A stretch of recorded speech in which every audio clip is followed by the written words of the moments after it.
মা বাবার সঙ্গে যে 8টি আচরণ কখনোই করবেন না। নাম্বার 1, বয়স বাড়লে আমাদের মা বাবারা শিশুর মতো হয়ে যান, তাই মা বাবার কোনো শিশুসুলভ আচরণে ক্ষুব্ধ হবেন না। একবার আপনি নিজেকে ভাবুন তো, আপনি যখন ছোট ছিলেন আপনি কত কিছু জিজ্ঞাসা করেছেন, কত বায়না ধরেছেন, সবকিছু সহ্য করে তারা আপনাকে মানুষ করেছে। নাম্বার 2, অযথা হাত নেড়ে বা আঙুল উঁচিয়ে কথা বলা মা বাবার সাথে বন্ধ করুন। নাম্বার 3, মা বাবার সঙ্গে কখনো ধমক দেখিয়ে বা মেজাজ দেখিয়ে কথা বলবেন না।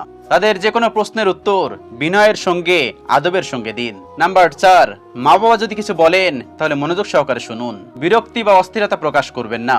নাম্বার 5, মা বাবার সঙ্গে আপনার মতের অমিল হতেই পারে, কিন্তু তার জন্য বাবা মায়ের সাথে তর্ক করবেন না, বিনয়ের সঙ্গে নিজের যুক্তি তুলে ধরার চেষ্টা করুন। নাম্বার 6, মা বাবা, মুরব্বী, শিক্ষক, গুরুজন তারা যে স্বরে কথা বলছেন তার চেয়ে উচ্চ স্বরে কথা বলবেন না।